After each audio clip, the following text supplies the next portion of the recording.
नमस्ते, money capital channel में आप सबका स्वागत है। तो आज हम इस वीडियो में टिटेनियम 10 एंटरप्राइजेस लिमिटेड इस कंपनी के बारे में फुल डिटेल्स देखने वाले हैं। तो पिछले अगर हम कुछ दिनों से देखेंगे तो टिटेनियम 10 एंटरप्राइजेस लिमिटेड इस कंपनी का जो शेयर है उसमें हमें लगातार तेज़ी देखने को मिली है। तो कंपनी के शेयर में ये जो तेज़ी हमें देखने को मिली है वो कंपनी का जो परफॉर्मेंस है उसमें कंपनी ग्रोथ कर रही है उसके वजह से देखने को मिल रही है, या फिर ऑपरेटर है वो हमें इस कंपनी के शेयर को लगातार ऊपर ले जाते हुए देखने को मिले।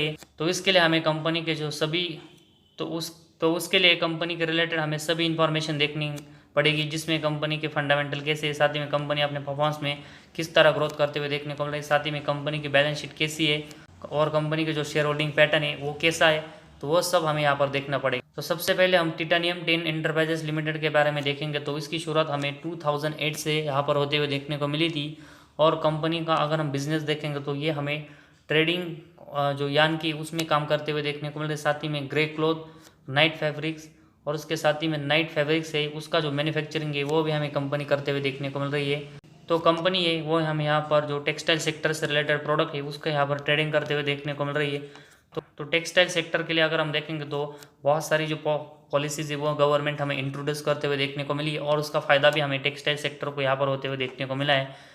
तो कंपनी ये अपना अच्छा परफॉर्मेंस करती है तो ज़रूर यहाँ पर गवर्नमेंट जो पॉलिसी हमें टेक्सटाइल सेक्टर के लिए अनाउंसमेंट करते हुए देखने को मिला है तो इससे इस कंपनी को हमें यहाँ पर फ़ायदा होते हुए देखने को मिलेगा। तो उसके लिए हमें कंपनी के परफॉर्मेंस कैसे है उसके बारे में देखना पड़ेगा। तो सबसे पहले हम कंपनी के जो प्रॉफिट एंड लॉस स्टेटमेंट है उसके बारे में इंफॉर्मेशन देखते हैं। तो इसमें सबसे पहले हम कंपनी का सेल्स देखेंगे तो मार्च 11 में कंपनी का सेल 69 करोड़ का था। इसके बाद अगर हम देखेंगे तो ये कंपनी का सेल्स हमें अच्छे से बढ़ते हुए देखने को मिला है और ये सेल्स हमें मार्च 22 में 253 करोड़ तक जाते हुए देखने को मिला है। तो कंपनी की जो सेल्स की ग्रोथ है वो हमें यहाँ पर अच्छी देखने को मिल रही है। तो एक कंपनी के परफॉर्मेंस के लिए अच्छी बात देखने को मिल रही है। इसके बाद कंपनी का जो सेल्स है उसमें से अगर हम एक्सपेंस को यहाँ पर कट करके देखेंगे तो कंपनी का ऑपरेटिंग प्रॉफिट हमें देखने को मिलता है। तो कंपनी का ऑपरेटिंग प्रॉफिट हमें मार्च 11 में 2 करोड़ का देखने को मिला। इसके बाद 3 करोड़, 3 करोड़, 3 करोड़, 4 करोड़, 4 करोड़, 4 करोड़, इसके बाद 5 करोड़, 5 करोड़, 5 करोड़ और मार्च 22 में ये ऑपरेटिंग प्रॉफिट हमें 6 करोड़ का देखने को मिला है। तो कंपनी का अगर हम ऑपरेटिंग प्रॉफिट देखेंगे तो ये हमें मार्च 11 में 2 करोड़ का देखने को मिला। इसके बाद 4 साल 3 करोड़, इसके बाद 3 साल 4 करोड़, इसके बाद 5 करोड़, इसके बाद मार्च 22 में ये 6 करोड़ तक हमें जाते हुए देखने को मिला है। तो कंपनी की जो ऑपरेटिंग प्रॉफिट की ग्रोथ है वो हमें बहुत ही कम यहाँ पर देखने को मिली है। तो कंपनी को सबसे पहले अपने ऑपरेटिंग प्रॉफिट है उसको यहाँ पर गेन करना पड़ेगा। तो लगातार कंपनी का ऑपरेटिंग प्रॉफिट हमें एक जैसा ही देखने को मिला है। तो कंपनी को सबसे पहले इसको लगातार गेन करना पड़ेगा, तभी हमें कंपनी का जो नेट प्रॉफिट है और बाकी के परफॉर्मेंस है वो यहाँ से अच्छे से इंप्रूव होते हुए देखने को मिलेंगे। तो कंपनी को ऑपरेटिंग प्रॉफिट में यहाँ पर इंप्रूवमेंट की ज़रूरत हमें देखने को मिल रही है। इसके बाद ऑपरेटिंग प्रॉफिट मार्जिन के बारे में देखेंगे तो ये भी हमें ऑपरेटिंग प्रॉफिट की तरह 3%, 3%, 3%, 3%, इसके बाद 4% और फिर से हमें 3% का देखने को मिला है और मार्च 22 में ये हमें 2% का होते हुए देखने को मिला है। तो ऑपरेटिंग प्रॉफिट की जो ग्रोथ है वो हमें लगातार यहाँ पर सेम यहाँ पर डिक्लाइन होते हुए देखने को मिली है। तो जिस तरह कंपनी को ऑपरेटिंग प्रॉफिट में कंपनी को ग्रोथ करनी पड़ेगी और अपने परफॉर्मेंस इंप्रूव करने पड़ेंगे, तो उसी तरह कंपनी का ऑपरेटिंग प्रॉफिट मार्जिन को भी यहाँ पर इंप्रूवमेंट करना पड़ेगा और जो ये डिक्लाइन होते हुए देखने को मिली उसको सबसे पहले रोकना पड़ेगा। तो ऑपरेटिंग प्रॉफिट और ऑपरेटिंग प्रॉफिट मार्जिन कंपनी के हमें यहाँ पर बहुत ही कम देखने को मिले, तो कंपनी को इसको यहाँ पर इम्प्रूवमेंट करना पड़ेगा। इसके बाद कंपनी का अगर हम नेट प्रॉफिट देखेंगे तो मार्च 11 से कंपनी का नेट प्रॉफिट अगर हम देखेंगे तो लगभग 8 साल कंपनी हमें प्रॉफिट में देखने को नहीं मिली थी। और उसके बाद अगर हम देखेंगे तो और मार्च 19 से अगर हम देखेंगे तो कंपनी हमें प्रॉफिट में आते हुए देखने को मिली और कंपनी का नेट प्रॉफिट हमें मार्च 19 से मार्च 22 तो लगातार सेम 1 करोड़ का यहाँ पर नेट प्रॉफिट देखने को मिला। तो कंपनी की जो नेट प्रॉफिट की ग्रोथ है वो हमें यहाँ पर कोई देखने को नहीं मिल रही और कंपनी हमें ज़रूर यहाँ पर प्रॉफिटेबल देखने को मिल रही है, लेकिन कंपनी का जो नेट प्रॉफिट है उसमें हमें कोई यहाँ पर ग्रोथ देखने को नहीं मिल रही है। तो जिस तरह कंपनी का ऑपरेटिंग प्रॉफिट मार्जिन में हमें ग्रोथ की ज़रूरत है, उसी तरह कंपनी को अपने नेट प्रॉफिट में भी यहाँ पर ग्रोथ करनी पड़ेगी, तभी हमें कंपनी के परफॉर्मेंस यहाँ पर डिसेंट देखने को मिलेगा और उसके बाद हम इस कंपनी में इन्वेस्टमेंट करने के बारे में सोचेंगे। इसके बाद ईपीएस के बारे में देखेंगे तो कंपनी के ईपीएस भी हमें पिछले कुछ सालों से यहाँ पर कम होते हुए देखने को मिला है, तो कंपनी को इसको भी यहाँ पर बढ़ाना पड़ेगा।